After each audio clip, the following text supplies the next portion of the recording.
Hey everyone, it's Luke at Sketchy Bikes, and I have been slowed down majorly on my project here for the CB750. Haven't had a chance to do much. It's kind of still in the same state it was. I was gonna take the forks off and then put new fork gaiters on. I got new fork gaiters, so that'd be a nice, easy job. Well, when I pulled the forks apart, if you follow on my Instagram, the forks were in pretty bad shape. Honda had issues with these things. Take a look at that. Pretty rusted underneath there. Water got trapped.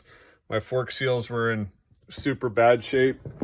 So that led to getting another set of forks that I had in my parts stash and pulling them apart. I'm probably going to use these fork tubes. They're a little bit better, clean them up, and rebuild these forks for this. But then when I took the forks out, looking at the steering here, I need new bearings. So if I take the handlebar and go across, it's hard to see on camera, but it shouldn't just stop in the center like that. It should be smooth throughout. Right there in the center,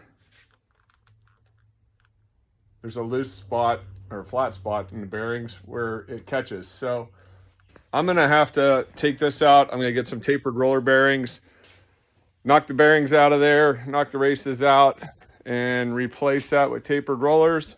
So I guess the whole front end's coming apart. So exactly what I didn't want to do. Get too deep into this. So I'm going to get into it. I don't know if I'm going to video all this as I go. It's very difficult to work and do YouTube videos. So I might do some short videos as I get into it, but I'm not going to show taking apart the front end of a bike. I don't know. Maybe interesting to some people, may not be, but there it is. That's where I'm at on this. I'll keep everybody updated as I go, and make sure you like, subscribe my YouTube channel, Sketchy Bikes. Also check out on Instagram, Sketchy_bikes, and follow along to see what's going on here. Appreciate you guys watching.